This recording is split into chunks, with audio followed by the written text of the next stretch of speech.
सियासी मैदान की हर बड़ी खबर से आगाह रहने के लिए हमारे चैनल आज़ाद सियासत को सब्सक्राइब करें और बेल आइकन को प्रेस करें। अस्सलाम वालेकुम। आज़ाद डिजिटल के इस खुसूसी प्रोग्राम के साथ मेरे साथ हैं अतर काज़मी। पीर, बुध और जुमा ये मेरे साथ होते हैं और हम इनसे तस्वीर का दूसरा रुख जानते हैं। यकीनन जस्टिस याहिया अफरीदी के बतौर चीफ जस्टिस तैनाती पर अतर काज़मी साहब की खुशी और उनकी पुरमसरत जो मुस्कुराहट है वो काबिल दीद है और मुझे उम्मीद है कि इनको बहुत खुशी हुई होगी कि वो chief justice Yahya Afridi chief justice तैनात हो गए हैं। आप कैसे देख रहे हैं अतर काज़मी साहब याहिया अफरीदी के चीफ जस्टिस बनने के बाद का मंजरनामा? देखिए, एक तो जो याहिया अफरीदी साहब हैं, उनकी ज़ात कोई कंट्रोवर्शियल नहीं है। याहिया अफरीदी साहब एक बड़े प्रोफेशनल जज हैं। जिस भी आप बंदे से बात करें, जो अदालती सर्कल्स को जानते हैं, हर किसी ने पॉजिटिव बात की है।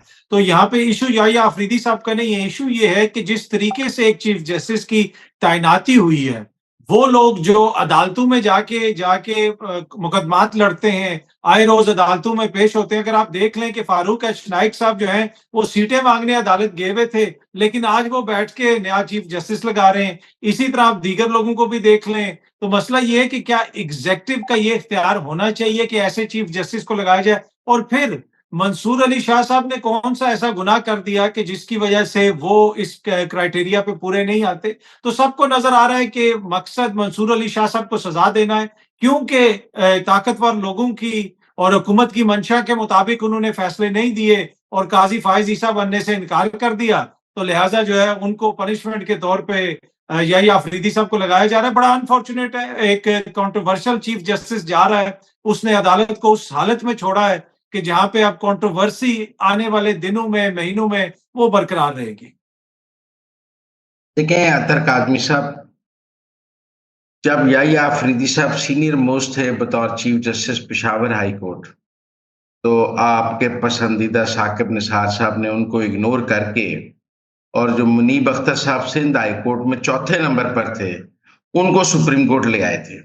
हालांकि बारी तो याहिया अफरीदी की थी, लेकिन चूंकि उस वक्त पीटीआई के क्राइटेरिया पर, जनरल फैज के क्राइटेरिया पर और जो क्राइटेरिया आप समझते हैं कि बहुत ही शानदार दौर है अदलिया का, उसमें याहिया अफरीदी सीनियर मोस्ट थे पेशावर हाई कोर्ट के चीफ जस्टिस के तौर पे और उनका सुप्रीम कोर्ट आने का राइट था। लेकिन चौथे नंबर पे बैठे हुए मुनीब अख्तर को, जो सिंध हाई कोर्ट में थे, सुप्रीम कोर्ट लाया गया ताकि उनको याहिया अफरीदी से पहले चीफ जस्टिस बनाया जा सके। क्योंकि आप तो आगे की लाइनें सेट करते थे ना कि मेरे बाद वो होगा, उसके बाद ये होगा, इस तरह हमारी एक जुडिशियल रजीम जो है वो बरकरार रहेगी। जाने वाला चीफ जस्टिस जो है वो अगले 10 साल का रोड प्लान बना के जाता था कि मैं इसको सुप्रीम कोर्ट लाऊंगा तो फिर ये बनेगा, फिर ये बनेगा, इसको नहीं लाऊंगा तो ये नहीं बनेगा।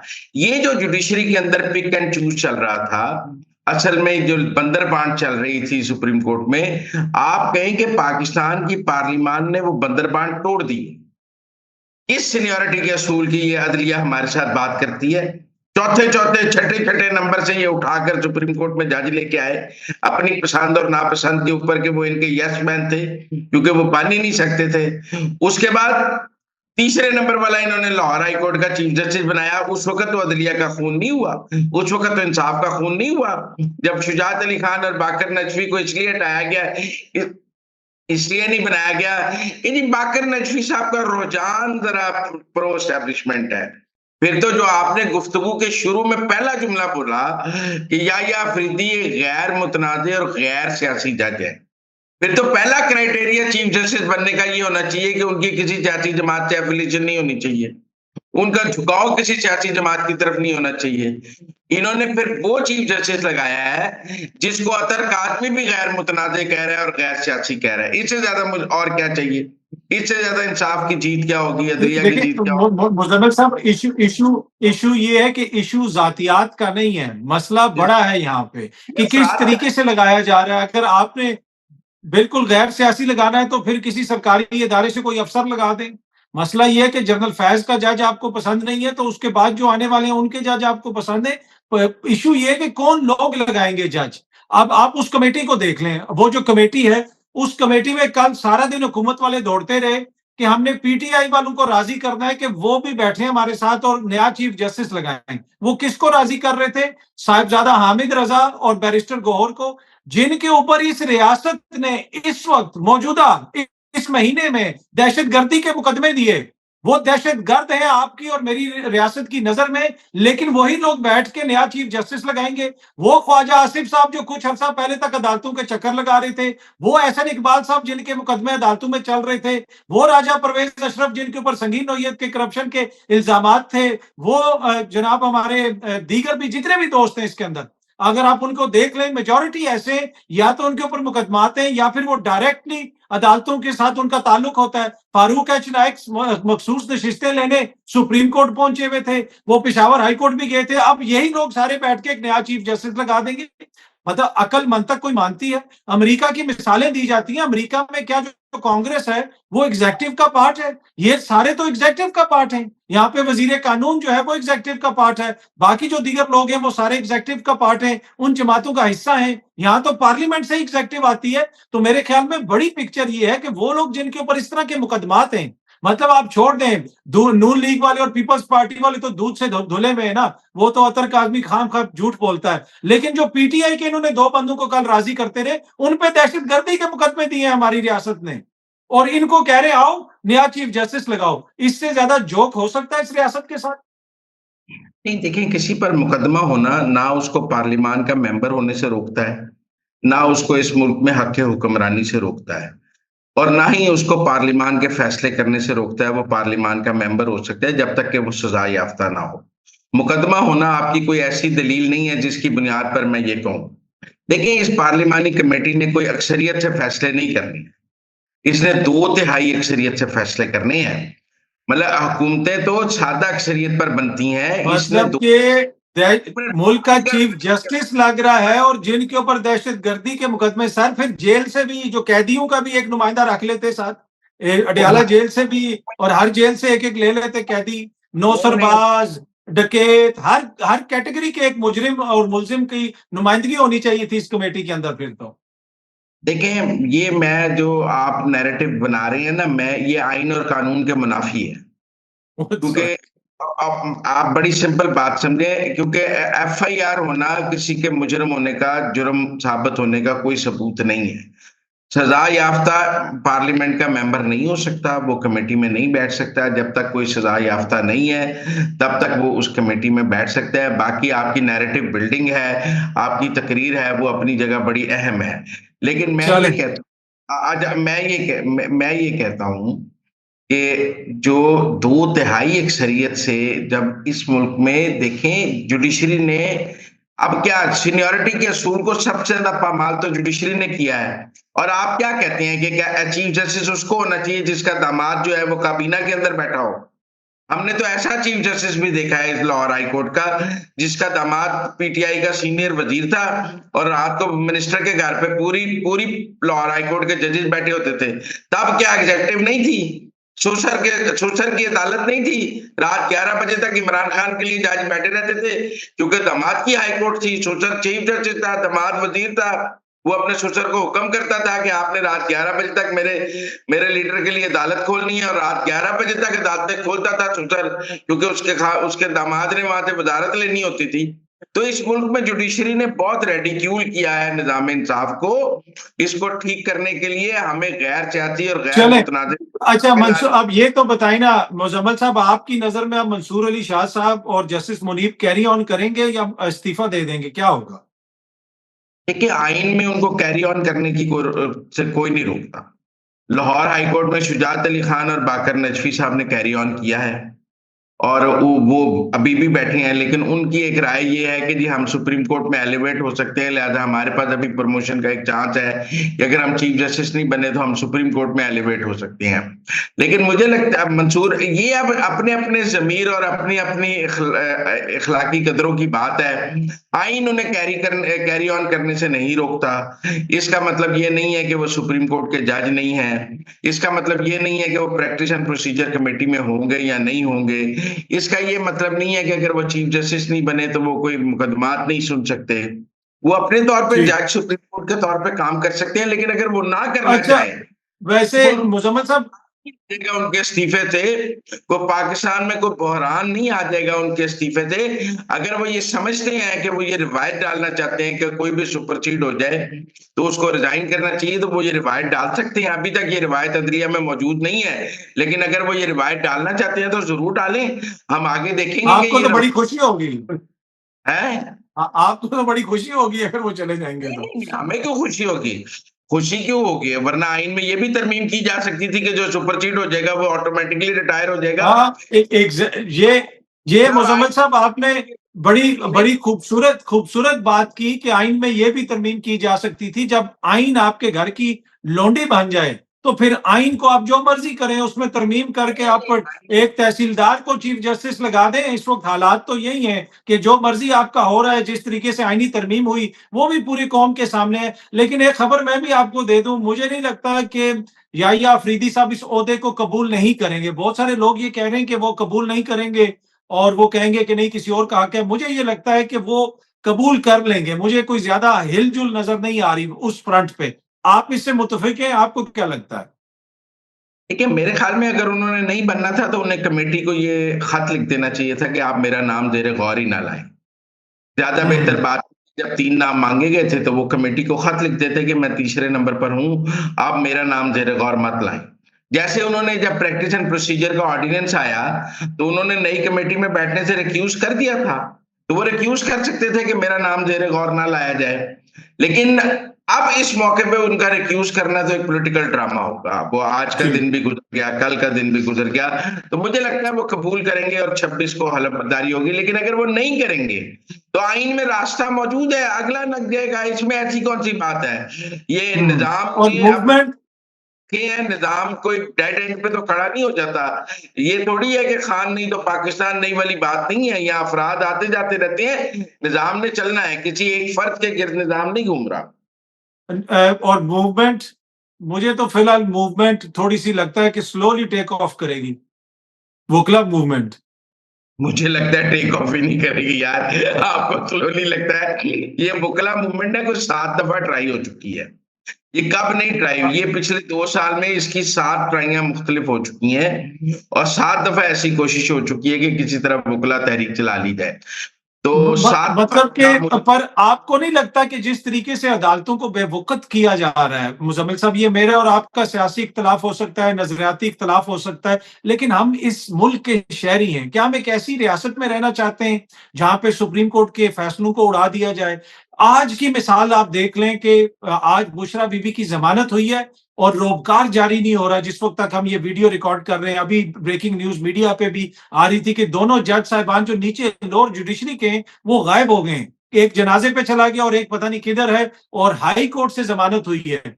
और तासुर यही है कि बुशरा बीबी को नहीं छोड़ा जाएगा, कोई और मुकदमा कायम कर दिया जाएगा। इससे पहले यहाँ पे जज साहिबान कहते रहे कि प्रेस कॉन्फ्रेंस कर दो तो शायद तुम्हें आजादी मिल जाए, अदरवाइज तो जमानत देंगे, फिर पकड़े जाओगे। क्या ये चेहरा हम अपनी अगली नस्लों को इस मुल्क की अदालतों का, आइन का, कानून का दे के जाना चाहते हैं? क्या ये लम्हा फिक्रिया नहीं है सर मेरे और आपके लिए? हमारी बहस तो चलती रहेगी, क्या इस तरह हमने मुल्क चलाना है? देखिए, आपने 2 बातें की हैं। पहली बात तो निज़ाम इंसाफ के ऊपर आपने कहा है कि ये निज़ाम इंसाफ ऐसे चलाना है। ये निज़ाम इंसाफ ऐसे नहीं चलाना, इसको ठीक करना है। मैं मुत्तफ़िक हूँ कि ये ठीक नहीं चल रहा है, 140वें नंबर पर है। मैं मुत्तफ़िक हूँ कि ये सिर्फ़ एक सियासी जमात को इंसाफ देने पर सारा ज़ोर है। मेरे और आम आदमी के मोहम्मद मिराज का मुकदमा सुनने के लिए इस अदालत के पास टाइम ही नहीं है। इसको बुशरा बीबी और इमरान खान की जमानतों से फुर्सत मिले तो ये आम आदमी की जमानतों को भी गौर से देख सके, आम आदमी के मुकदमात को भी देख सके। यहाँ लोगों के 2-2 साल क्या 10-10 साल मुकदमे नहीं लगते, जमानतों के 6-6 साल मुकदमे नहीं लगते। लोग 1-1 साल से अपनी जमानतों की तारीख जो है ना उसका इंतजार कर रहे हैं हाई कोर्ट्स में। सिर्फ इमरान खान की जमानत अगले दिन सुबह लग जाती है और वहां बुशरा बीबी की लग जाती है, वरना यहाँ तो नवाज शरीफ की जमानत भी 6 महीने नहीं लगी थी। मैं आपको बड़ी सिंपल बात बताऊं, तो ये ठीक है कि हमें सर वो साल से खान अंदर है जेल में, बुशरा बीबी अंदर है सर। मतलब आप मिसाल दे दें कि किसी भी लीडर की वो बीवी जिसने ना कभी इलेक्शन लड़ा, ना कभी सियासत में हिस्सा लिया, उसके साथ ये हुआ हो। यूसुफ रजा गिलानी का भी हार वाला मामला था, क्या उनकी अहलिया के ऊपर मुकदमा हुआ? मतलब जो हम चीज देख रहे हैं ये तो हमने माजी में कभी भी नहीं देखा कि इस तरीके से घरेलू ख्वातीन को बीच में जो है शामिल किया जाए। बुनियादी मकसद ये है कि अगले को तोड़ना है, डील करवानी है, वो मान नहीं रहा। नहीं नहीं, मैं नहीं ये बात समझता। पहले किसी की बेगम ने ऐसे जो है ना इस तरह जो तोशा खाना के ताइफ भी नहीं बेचे, और उनकी वो ऑडियोज भी नहीं आई कि अंदर आने वाले ताइफ की लिस्ट किसने बनाई है, और किसी बेगम की पहले ये ऑडियोज भी नहीं आई कि अरसलान बेटा इसको गद्दारी के साथ जोड़ना है, गद्दारी के साथ मुल्क में सारे। वो पूरी एक सियासी खातून है, वो कोई घरेलू खातून नहीं है। जैसे आप मरियम नवाज को सियासी खातून कहते थे, जैसे आप नुसरत भुट्टो को सियासी खातून कहते हैं, जैसे आप बेनजीर भुट्टो को सियासी खातून कहते हैं, वैसे ही बुशरा बीबी एक सियासी खातून है और मुकम्मल सियासत में अमल दखल उनका है। इस पे इमरान खान की तकारीर और पार्टी के अंदर उनकी ग्रुपिंग लॉबिंग, अलीमा खान से उनकी लड़ाई, उनके लोगों को उन्होंने अपनी एक तर्जुमान रखी हुई है जो जो ये कहती है मैं बुशरा बीबी की तर्जुमान हूँ।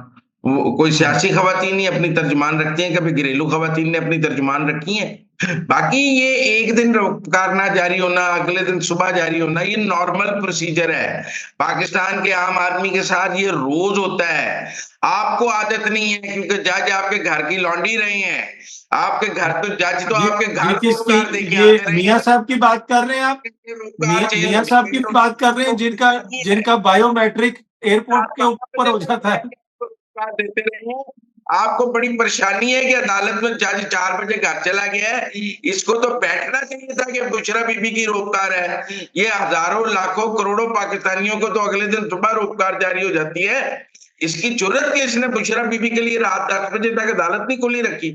आपको आदत है रात को अदालतें अपने लिए खोल के जमानतें हासिल करने की। तारीख मुजम्मल साहब ये एक छोटी सी बात करूंगा, फिर एक और चीज भी, अगला टॉपिक भी बड़ा इंपॉर्टेंट है जो आप जिक्र कर रहे थे।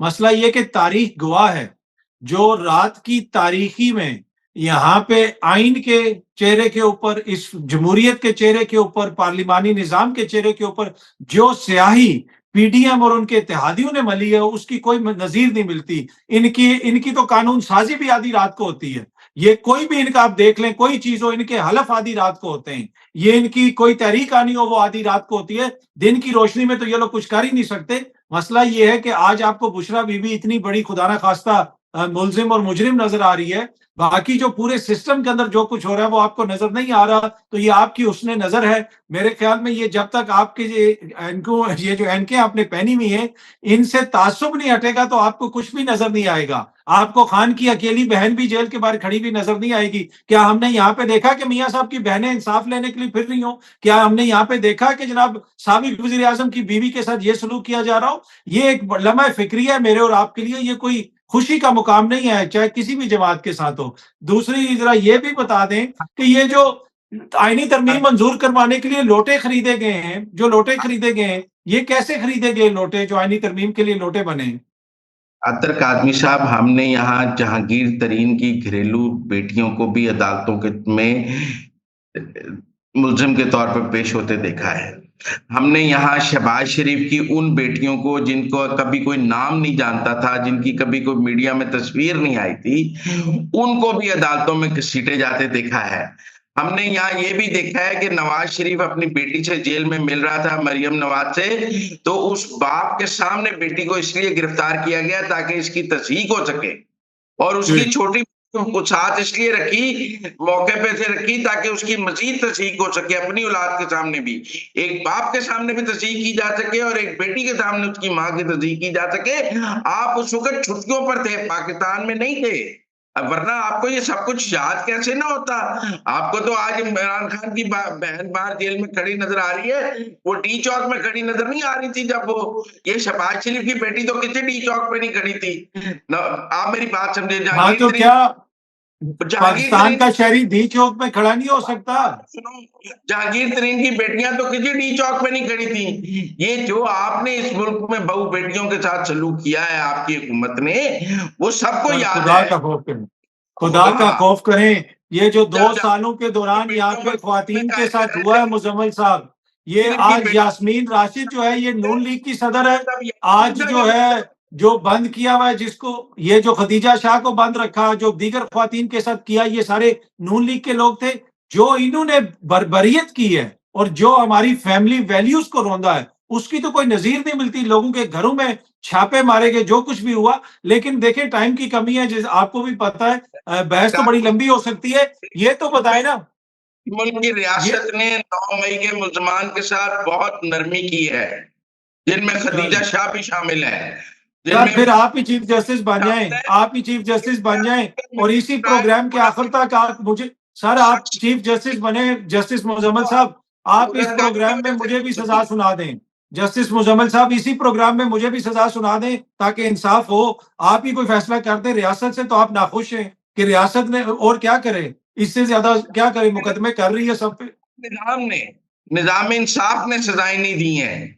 इस मुल्क का अच्छा, निजाम सियासी जमात की सहूलतकारी में के साथ खड़ा है 9 मई में। वो मुल्जमान को चले, सजाएं नहीं दे रहा। ये बहस तो चलती रहेगी। ये बताएं कि ये जो जैन कुरैशी साहब की वीडियो आपके कोलीग ने शेयर कर दी, आजाद न्यूज में ही होते हैं फरहान विर्क, और उसके बाद उन जो है उनके ऊपर बड़ी वो बहस हो रही है, फिर अब उनको शो कॉज नोटिस भी इशू हो गया है। आपको क्या लगता है ये मामला किस तरफ जा रहा है? ये जो तहरीके इंसाफ के अंदर कुछ लोगों को शो कॉज नोटिस वगैरह हुआ है।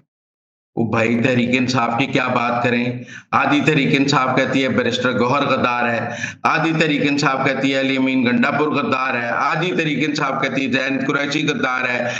ये तहरीक इंसाफ आदिल राजा से लेने हैं लोगों ने गद्दारी के सर्टिफिकेट और शो का। कुछ अर्सा पहले शेर अफजल मरवत था, अब जैन कुरैशी है। उससे पहले आपने देखा तो मतलब बैरिस्टर गौहर के बारे में कहते हैं कि वो एस्टेब्लिशमेंट से मिला हुआ है, फिर वो कहते हैं असद कैचर मिला हुआ है। किसके ऊपर इल्जाम नहीं है? आप बता दें कि तहरीक इंसाफ के फलां लीडर की इज्जत महफूज है उस सोशल मीडिया से या उसकी पार्टी से। ये मेरा मतलब है जूतियों में दाल भट रही है। ना आपने किसी की इज्जत करनी सीखी है और ना आप आपस में एक दूसरे की इज्जत कर रहे हैं। उस दिन शेर अफजल मरवत ने क्या कहा है कौमी असेंबली में कि मैंने ख्वाजा आसिफ से हाथ मिला लिया तो मेरी तबाही हो गई। क्योंकि आपने कोई पाकिस्तान में कल्चर रहने दिया है अखलाकियात का और रवादारी का। एक हिजान अंगेज के ठीक आपने है। शेर अच्छा, अफजल मरवत रहा था, बैरिस्टर गौहर ने हाथ मिला लिया, बैरिस्टर गौहर गद्दार हो गया। यार आप क्या बनाना चाहते हैं इस पाकिस्तान को? फलां ने मिल लिया, फलां गद्दार हो गया। अच्छा, इसके इसकी देखें, वो हर जमात के अंदर अपनी मतलब चीजें तो पाक चलती वाले रहती हैं, पर मुजम्मिल साहब, मुजम्मिल साहब, आप नहीं समझते कि इस निजाम से, इन चेहरों से लोगों को इतनी नफरत हो गई है कि वो बर्दाश्त ही नहीं करते कि इनके साथ कोई हाथ भी मिलाए। जो इस मुल्क के साथ इन्होंने किया है, जो इस कौम के साथ किया है, तो वो लोग कहते हैं कि जनाब इनके साथ तो बैठना ही नहीं है, इनसे बात ही नहीं करनी। ये भी तो एक चीज है ना। आप भी गुलाम हैं चंद यूट्यूबर्स और सोशल मीडिया के ट्विटर अकाउंट्स के, आदिल राजा वगैरह के। लोगों को ये बात अच्छी लगती है कि लोग एक दूसरे से मिला जाए, हाथ मिलाया जाए, इत्तेफाक राय पैदा किया जाए।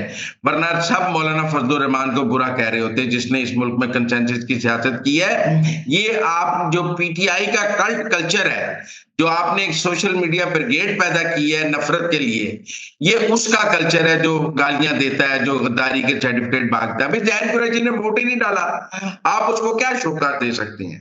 वोट डालेगा तो देंगे ना। सरकार ने वोट ही नहीं डाला, जिसने वोट ही नहीं डाला उसको आप क्या शोकार दे सकते हैं ठीक, आईनी और कानूनी तौर चले, पे? मुजम्मिल साहब, आपने बड़ी खूबसूरत बात की कि ये के कल्ट कल्चर है। मेरे ख्याल में कल्ट की इससे ज्यादा कोई बड़ी मिसाल नहीं हो सकती कि जनाब आप पीटीआई के बंदे तोड़ के कानून साजी कर रहे हो और बंदा कोई भी उसके ऊपर कोई तनकीद नहीं कर रहा। बड़े बड़े जमहूरियत के चैंपियन, बड़े बड़े लेफ्टिस्ट जो है इसके ऊपर बगले बजा रहे हैं। इससे बड़ा कल्ट क्या होगा कि जनाब एक ही खानदान के जो है वो, कल हम सुन रहे थे वजीर आला सिंध जो बता रहे थे कि माशाल्लाह बख्तावर के ये जो आईनी तरमीम हुई है, साथ उन्होंने बताया मीर जुल्फकार भी पैदा हो गए हैं। और जिस तरह वो बातें कर रहे थे, लग रहा ऐसे था कि जैसे ये जो है ना, अगर कोई कल्ट की मिसाल होती है तो वो ये होती है। नौजवान जो यूनिवर्सिटी में बैठा हुआ है, जिसके सामने लैपटॉप है, वो मुजम्मल सोहरावर्दी को क्वेश्चन कर ले तो वो कल्ट है। नंगे पांव फटे हुए जूतों के साथ या फिर फटे हुए कपड़ों के साथ जो पराडो के आगे भांगड़े डाल रहा हो, वो कहे जिए शेर,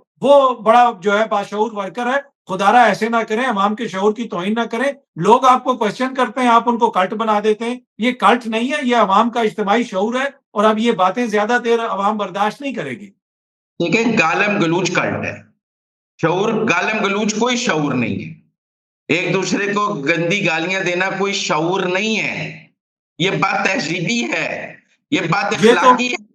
दुरुस्त बात की आपने, बिल्कुल दुरुस्त बात की। मैं आपसे 100% एग्री करता हूँ। जो भी गाली देता है, जो भी बदतहजीबी करता है, वो बिल्कुल काबिले मजम्मत है। कि उसने लैपटॉप पर बैठ के एकदम किसी को गद्दार लिखा, किसी को, एक यूनिवर्सिटी के बच्चे ने मुझे कहा मैं कोई इनअप्रोप्रिएट पोस्ट करता हूं ना तो कब मुझे पकड़ा जाता है। मैंने कहा भाई तुम इनअप्रोप्रिएट पोस्ट क्यों करते हो?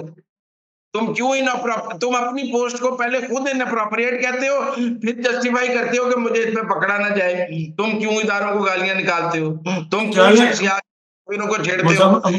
मुजम्मिल साहब, टाइम की भी कमी है और मेरी भी अगली रिकॉर्डिंग है, तो आपको तो लगता है कि मजा बहुत आ रहा है आजकल, आप बहुत एंजॉय कर रहे हैं और इस वजह से आपका दिल होता है कि ये जो है मामला सिलसिला चलता रहे। पर वंस अगेन आपका बहुत शुक्रिया कि आप बुलाते हैं और मेरी साइड भी सुनते हैं। नहीं, आपसे जुम्मे को मुलाकात होगी। थैंक यू, बहुत शुक्रिया मुजम्मिल साहब, थैंक यू।